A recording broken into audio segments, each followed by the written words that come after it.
नमस्कार।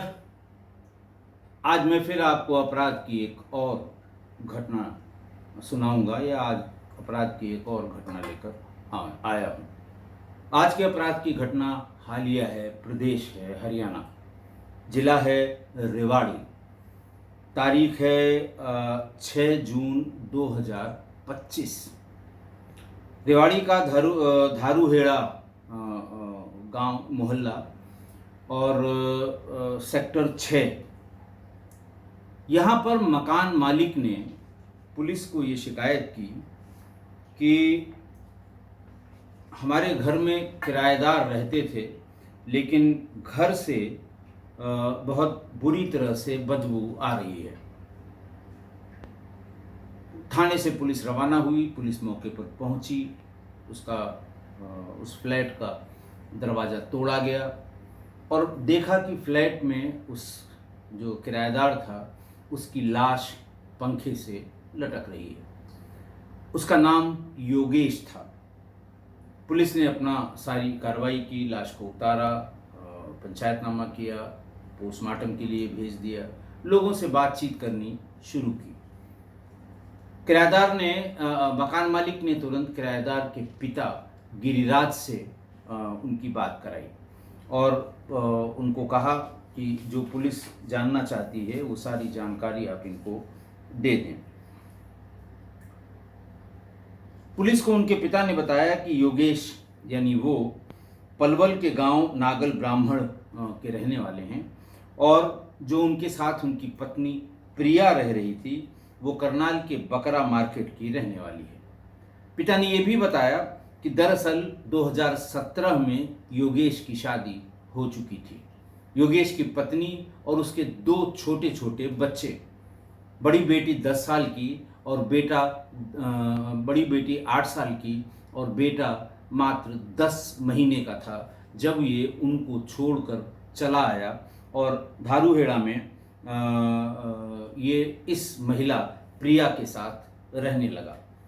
हम लोगों ने इस रिश्ते को या इस संबंध को या इस रहने का बहुत विरोध किया, लेकिन योगेश किसी कीमत पर इस बात को मानने को तैयार नहीं था और न ही अपनी पत्नी और बच्चों के साथ वापस जाने को तैयार था। पुलिस ने प्रिया का पता नहीं लग रहा था, तो पुलिस ने प्रिया के घर वालों से भी संपर्क किया कि वो कहाँ पर है और इसने क्यों आत्महत्या की। वहाँ के परिवार वालों ने भी, यानी प्रिया के परिवार वालों ने भी बहुत ज़्यादा रुचि नहीं दिखाई।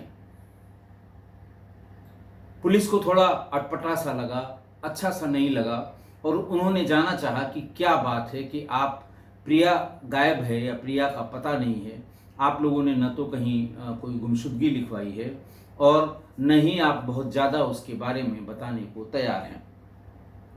तो उसने कहा कि साहब, प्रिया की शादी हुई थी अपनी सगी भाभी के भाई से, यानी अपने बड़े भाई के सगे साले से। बड़े भाई के साले का घर में आना जाना लगा रहता था, उसका नाम टिंकू था और धीरे धीरे इन दोनों में संबंध हो गए। एक दिन दोनों ने परिवार को बताया कि हम लोग शादी करेंगे।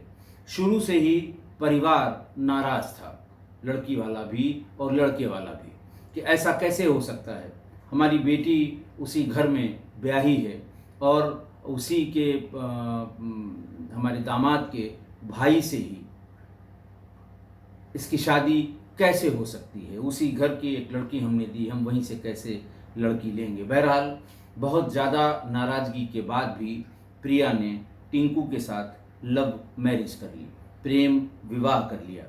फिर धीरे धीरे रिश्तों में थोड़ा ठहराव आया, लेकिन ये रिश्ता बहुत दिन तक नहीं चला। टिंकू के घर पर टिंकू के मामा का लड़का आया जाया करता था और प्रिया धीरे धीरे उस टिंकू के मामा के लड़के यानी टिंकू के भाई पर आसक्त हुई। दोनों में नज़दीकियां बढ़ीं और एक दिन प्रिया टिंकू के मामा के लड़के को लेकर भाग गई और लिव इन में दिल्ली रहने लगी। इस बीच में प्रिया के 3 बच्चे हो गए। तीनों बच्चे अपने पिता टिंकू के साथ रह रहे थे और माँ प्रिया टिंकू के ममेरे भाई के साथ दिल्ली में लिव इन रिलेशन में रह रही थी। तमाम पंचायत हुई और ये डिसाइड हुआ कि टिंकू एक बार जाके अपनी पत्नी को समझाएंगे, बच्चों का वास्ता देंगे और ये कहेंगे कि तुम वापस लौट आओ। इस गरज से टिंकू प्रिया के पास, जो अपने नए पति के साथ क्या, नए फ्रेंड के साथ लिव इन में रह रही थी, उसके पास इसी रिक्वेस्ट के साथ गए कि बच्चों के लिए तुम चले आओ, बच्चे तीनों बिना तुम्हारे बेहाल रहते हैं। और जैसे ही ये वहाँ पहुँचे, चाय के लिए भी नहीं पूछा और प्रिया और उसके नए पति ने या लिव इन पार्टनर ने उसकी अच्छी कुटाई कर दी और उसे धक्का देकर घर के बाहर निकालकर दरवाज़ा बंद कर लिया। टिंकू हताश निराश घर वापस आया और घर वालों को बताया कि वो किसी कीमत पे आने को तैयार नहीं है और उसने हमारे साथ बहुत अभद्रता की है। लेकिन ये लिव इन रिलेशन भी बहुत दिन तक नहीं टिक पाया। ये उसके साथ, टिंकू के ममेरे भाई के साथ लिव इन में थी ही कि इस बीच में अब से कोई 3 साल पहले फेसबुक पर उसकी मुलाकात योगेश से हो गई। योगेश रहने वाला बाहर का था, वहाँ का रहने वाला भी नहीं था और उसकी शादी हो चुकी थी। 2017 में शादी हुई थी योगेश की और उसके भी 2 बच्चे थे। लेकिन दोनों में वो जो फेसबुकिया प्यार है, वर्चुअल वर्ल्ड का प्यार है, दूसरी दुनिया का प्यार है, बस उस प्यार ने या उस मोबाइल देवता के उस जंतर मंतर ने दोनों को नज़दीक लाकर खड़ा कर दिया। प्रिया अपने दूसरे लिव इन पार्टनर को छोड़कर तीसरे लिव इन पार्टनर के साथ आकर धारूहेड़ा में रहने लगी। किराए का मकान लिया सेक्टर 6 में और उसी में रहने लगी। योगेश ने भी अपनी पत्नी और बच्चों को छोड़ दिया, दोनों लिव इन में रहने लगे। ये फिर पूरी बात दोनों परिवारों से बात जब हुई तो फिर ये बात खुलकर सामने आई। इस बीच में बच्चे तीनों वो टिंकू के पास ही रह रहे थे। वो अपनी माँ के पास नहीं आ पा रहे थे या वो ला नहीं रही थी, क्योंकि पहले लिव इन में जब वो रही पति को छोड़ने के बाद उनके पास भी बच्चों को नहीं ले गई और दूसरे लिव इन में जब वो योगेश के पास आई तब भी उन बच्चों को अपने साथ नहीं ले आई। अभी से कोई 10 महीने पहले, यानी नवंबर दिसंबर की बात होगी, अक्टूबर नवंबर की बात होगी 2024 को, जब भी करवा चौथ था, इसने अपना दिमाग लगाया प्रिया ने, क्योंकि काफ़ी लंबे समय से बच्चों से दूर रहने पर उसे भी कहीं न कहीं ये टीस रही होगी। इसने प्लान बनाया।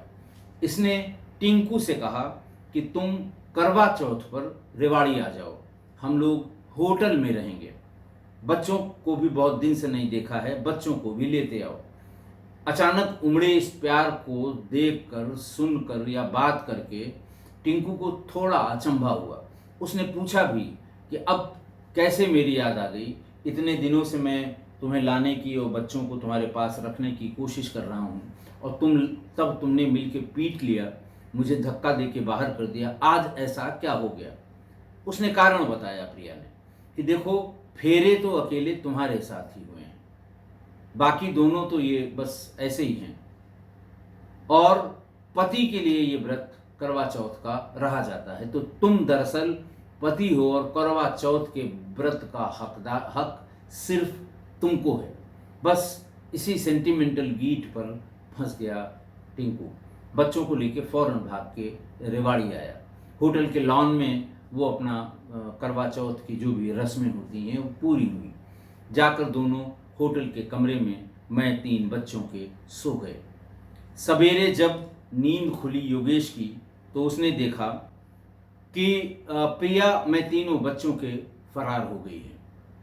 वहाँ से वो सीधे लौटकर योगेश के पास आ गई। अब योगेश ने जब 3 बच्चों को देखा तो उसका पारा गर्म हो गया। उसने कहा ये वहाँ रह रहे थे तो उनको रहने देती, क्यों यहाँ पे ले आई? हम दोनों लोग आराम से रह रहे थे, कौन सी ऐसी दिक्कत थी?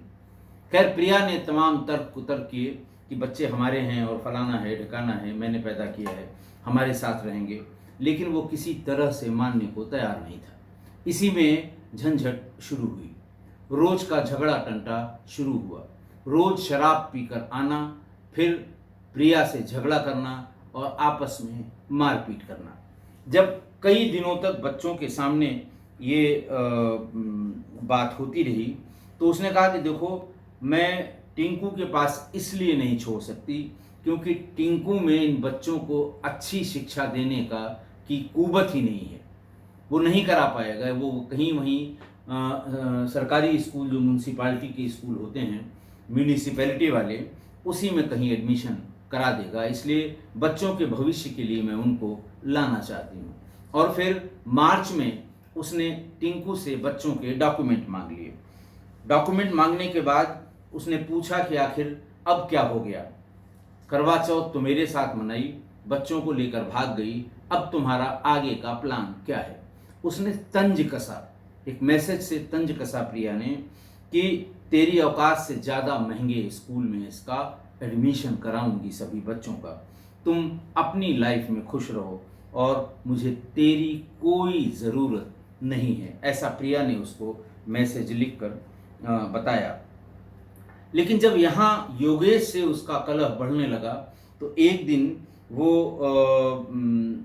अपनी बहन सीमा, जो राजस्थान के बहरोड़ में रहती है, वो सीमा के पास अपने बच्चों को लेकर चली गई। सीमा को भी कुछ उल्टा सीधा बताकर वो 2 जून को गई और 3 जून को तीनों बच्चों को उसके पास छोड़कर वापस योगेश के पास आ गई। अब योगेश और प्रिया फिर अकेले ही वहाँ रहने लगे। ऐसा लगा कि सब कुछ सुलझ जाएगा, लेकिन फिर इसी बीच में बातचीत में, जैसा बच्चियों ने बताया, जो इसकी प्रिया की बड़ी बच्ची थी चाहत, उसने बताया कि फिर इसने कहा कि नहीं, तुम गलतफहमी में हो कि हम अब अकेले रहेंगे। मैं उनको बहन के यहाँ इसलिए छोड़ के आई हूँ कि उन्हें जुलाई में स्कूल में एडमिशन में उनकी पढ़ाई शुरू करनी है। मैंने डॉक्यूमेंट लेके स्कूलों का अड़ोस पड़ोस में जाकर पता कर लिया है और मैं बहुत अच्छे स्कूल में उसका एडमिशन कराऊंगी। तुम उसकी फ़ीस भरोगे, मैं बच्चों को पढ़ाऊंगी। ये सुनते ही वो फिर बिदक गया। बातचीत में जो कुछ भी हुआ हो, उसने गला दबाकर प्रिया को मार डाला। मारने के बाद उसको बेड के बॉक्स में उसी की कपड़ों में अच्छी तरह से बांध कर रख दिया। उसके ऊपर तकिया, कंबल, रजाई ये सब लगाकर पैक कर दिया।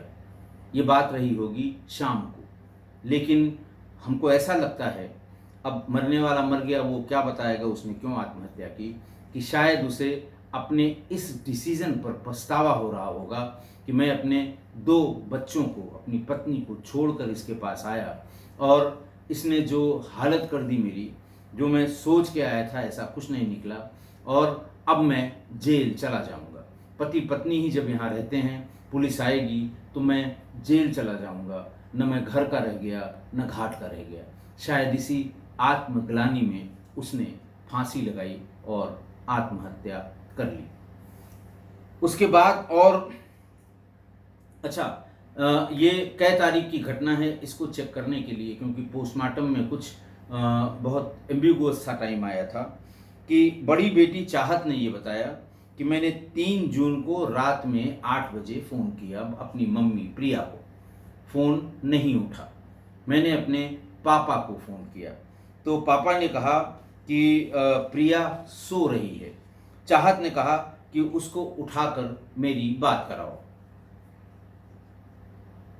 तो योगेश ने कहा कि प्रिया को सुबह ड्यूटी जाना है, वो अगर अभी मैं उठा दूंगा तो वो सुबह कैसे ड्यूटी जाएगी, तुम सुबह सुबह उठकर बात करना। और चाहत ने सुबह 8 बजे जब योगेश को फ़ोन किया तो योगेश का फ़ोन भी स्विच ऑफ जा रहा था। रात में जब एक बार मदर से फिर बात करने की ट्राई की तो वो स्विच ऑफ हो गया था। और पिता ने कहा सुबह बात करना, सुबह 8 बजे। पिता का भी फ़ोन स्विच ऑफ हो गया। लेकिन इसका मतलब ये घटना 3 जून के रात की होगी। बहरहाल 3 जून को ये देर शाम को संभवतः ये हत्या हुई होगी और उसके बाद 4 और 5 और 6 जून की भीषण गर्मी में और इस बीच में ह्यूमिडिटी भी ज़्यादा है, योगेश की लाश फंदे पर लटके लटके उसमें से दुर्गंध आने लगी। जब दुर्गंध आने लगी तो मकान मालिक ने पुलिस को इत्तला की। पुलिस ने दरवाज़ा तोड़ा और योगेश को फंदे से उतार कर और उसको पंचायतनामा करके पोस्टमार्टम के लिए भेज दिया। पोस्टमार्टम में भी वही बात आई, cause of death due to hanging. सारी पुलिस आई वहाँ पर, इंस्पेक्टर स्वयं आए, चौकी इंचार्ज वहाँ के आए, सब इंस्पेक्टर, सिपाही, पूरा अमला आया, लेकिन किसी को न तो ये दिमाग में आया, न ये जानने की कोशिश की कि इसकी माँ कहाँ है, प्रिया कहाँ है, जबकि प्रिया उसी कमरे में, उसी बेड पर जिस पर स्टूल रखकर वो फंदे पर लटका था, उसी के भीतर वो उसकी लाश पड़ी हुई थी। फिर करीब 19 तारीख को, यानी घटना के 3 तारीख को ये उसकी हत्या हुई थी और 19 तारीख को जो मकान मालिक थे उन्होंने योगेश के पिता गिरिराज को फ़ोन किया। उन्होंने कहा, साहब तो जो जाना था जो वो चला गया, उसका सारा सामान यहाँ पर जो कुछ भी है आइए और आप ले जाइए, मकान खाली करिए ताकि हम कोई दूसरा किराएदार रखें। गिरिराज 19 जून को थारूहेड़ा पहुँचे और मकान मालिक के साथ कमरे में गए। कमरे में जो बेड रखा था वो योगेश का ही था, यानी वो ले आया था। मकान मालिक ने कहा कि साहब ये आपका ही बेड है और आप इसे ले जाएं। जब बेड 2 आदमी 3 आदमी मिलकर उठाने लगे तो वो काफ़ी भारी लग रहा था। पिता को लगा कि जरूर इसके भीतर कोई भारी सामान रखा हुआ है। बेड खोलकर सामान हटाया तो अंदर से एक हाथ दिखाई दिया। पुलिस बुलाई गई और प्रिया की बुरी तरह सड़ी गली लाश कपड़ों में बंधी हुई बेड बॉक्स में पाई गई, यानी उसकी हत्या के 15 दिन बाद, उसकी बॉडी मिलने के योगेश के 15 दिन बाद। और 3 जून की ये हत्या है, 19 जून को ये लाश मिली। अब अखबारों ने इसको अपनी तरह से लिखना शुरू किया कि साहब बड़े बड़े अधिकारी मौके पर पहुंचे, लेकिन किसी को ये नहीं पता लगा कि यहाँ पर एक दूसरी लाश भी इसी कमरे में बेड के भीतर पड़ी हुई है। तो 2 शवों की बरामदगी एक कमरे से 15 दिन के अंतराल में जो पुलिस की लापरवाही आई थी उसकी जांच रेवाड़ी हेडक्वार्टर के डीएसपी रविंद्र कुमार को दी गई। एसपी हेमेंद्र मीणा ने जांच के आदेश दिए और कहा कि देखें कि इतने लोगों के जाने के बाद भी क्यों ऐसा हुआ कि लोग इस लाश के बारे में नहीं पता कर पाए, क्योंकि उस दिन भी 3 दिन हो गए थे। अगर योगेश की लाश बदबू कर रही थी तो मीना की लाश में से भी बदबू आ रही होगी। ऐसा हो सकता है कि उन लोगों को लगा हो, जो पुलिस वाले विजिट कर रहे थे, कि ये शायद योगेश के लाश की ही बदबू अब तक बरकरार है। बहरहाल पुलिस ने उसको भी सील करके पोस्टमार्टम के लिए भेज दिया। आज की घटना में लड़का लड़की के पेचीदा रिश्तों की एक बड़ी अनोखी कहानी है। प्रिया के भाई के साले से शादी की। प्रिया ने अपने सगे भाई के साले यानी अपनी भाभी के भाई से शादी की और फिर साल भर बाद ही पति टिंकू के ममेरे भाई से, जिससे शादी की थी, जिससे 7 फेरे हुए थे, उसके सगे ममेरे भाई के साथ भाग गई और लिव इन में रहने लगी। घर की पंचायत में तय हुआ कि टिंकू से जाकर समझा कर ले आए। टिंकू गया तो दोनों लिव इन पार्टनर्स ने मिलकर उसकी पिटाई कर दी। बच्चे टिंकू के पास ही थे। इस बीच में दूसरे पति के साथ रहते हुए वही मोबाइल देवता ने योगेश के दर्शन करा दिए और योगेश को, अब क्या कहा जाए उसे, कि मोबाइल की ऐसी फरेबी दुनिया उसने देखी या फरेबी दुनिया में उसे एक महिला दिखाई पड़ी, उसे लगा कि बस इसी की तलाश में मैं इतने दिनों से भटक रहा हूँ, या भगवान ने इसी को मेरे साथ रहने के लिए बनाया है। योगेश अपनी 8 साल की शादीशुदा जिंदगी, एक अच्छी पत्नी और 2 बच्चों को छोड़कर भागकर प्रिया के पास आ गया। एक मकान किराए पर लिया और फिर वहीं पर लिव इन में रहने लगे। टिंकू के ममेरे भाई के साथ भी प्रिया लिव इन में रही और फिर योगेश के साथ ही वो आकर लिव इन में रहने लगी। एक बार लिव इन में रहने लगी तो फिर लिव इन वाली फिल्म शुरू हो गई और जैसे ही इस फिल्म का इंटरवल हुआ तो प्रिया को बच्चों की याद सताने लगी। उसने फौरन एक फरेबी नाटक रचा।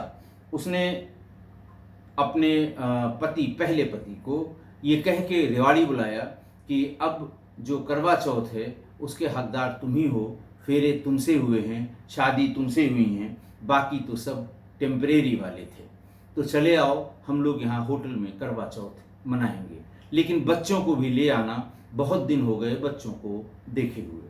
अच्छा, वो मतलब इतनी सेंटिमेंटल बातें सुनकर टिंकू वो एकदम से इमोशनली बेहाल हो गया और उसकी इमोशनल बातों में, सेंटिमेंटल बातों में वो फंस गया और फौरन बच्चों के साथ रेवाड़ी पहुंच गया। होटल के लॉन में करवा चौथ का चांद चलने में देखा देखी हुई। फिर होटल के कमरे में दोनों चले गए। सवेरे जब योगेश की आंख खुली तो देखा प्रिया अपने तीनों बच्चों के साथ वहां से जा चुकी है। भागकर रिसेप्शन पे पूछा, रिसेप्शन वालों ने भी पूरी बात बताई कि हाँ, ये करीब 4 बजे नीचे आई है, हमसे एक टैक्सी बुक कराई है और कहाँ चली गई मैं नहीं बता सकता। फिर वो बच्चों को लेकर फिर योगेश के पास पहुंच गई। योगेश का पारा इन बच्चों को देखते ही चढ़ गया। उसने कहा, अगर वहीं बच्चे टिंकू के पास रहते तो कौन सी आफत आ जाती। कहाँ मरे जा रहे थे बच्चे टिंकू के पास, तुम इन्हें क्यों ले आई, तुम इन्हें फिर से टिंकू के पास छोड़ कर आओ। तो प्रिया ने कहा कि वो बहुत बड़ा चिरकुट है, वो बच्चों को पढ़ा नहीं पाता, इसलिए मैं लाई हूँ और यहाँ अच्छे स्कूल में मैं उनकी पढ़ाई कराऊंगी। सारे डॉक्यूमेंट्स मैंने एडमिशन के लिए मंगा लिए हैं और स्कूल की तलाश में लगी हुई हूँ। जुलाई से क्लासेस शुरू होनी थी।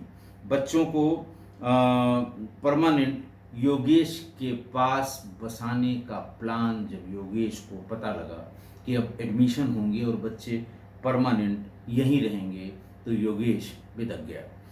रोज मारपीट और ज़्यादा शराब पीने का आदी होने लगा। फिर जब कलेश बहुत बढ़ गया तो प्रिया बच्चों को ले गई और अपनी बहन के यहाँ छोड़ आई। योगेश को लगा कि चलिए बच्चों से पिंड छूटा, लेकिन जब उसने फिर ये कहना शुरू किया कि बहुत ज़्यादा खुश होने की ज़रूरत नहीं है, जुलाई में बच्चों को ले आऊँगी, बच्चे यहीं पढ़ेंगे, तब जब उसने इतना सुना शराब पी कर आया और उसने पत्नी यानी प्रिया की जान ले ली। और ऐसा लगता है कि फिर आत्मग्लानि में खुद भी आत्महत्या उसने कर ली। अब देखिए कि योगेश और प्रिया ने रिश्तों के इतने जाल बुने, या यूं कहिए कि प्रिया ने तो जाल बुन ही लिया था। 1, 2, 3, साथ में ये वर्चुअल वर्ल्ड, फेसबुक, तो चौथा आदमी उस जाल में आकर यानी योगेश उस जाल में आकर फंसा और दोनों अपने ही बनाए हुए, अपने ही बुने हुए जाल में ऐसा फंसे कि दोनों दुनिया से विदा हो गए। रिश्तों को कभी इतना मत उलझाइए कि उलझे हुए जाल ही आपकी मौत का कारण बने। आशा है आप मेरी इस बात से सहमत होंगे। आज के लिए इतना ही। बहुत बहुत धन्यवाद।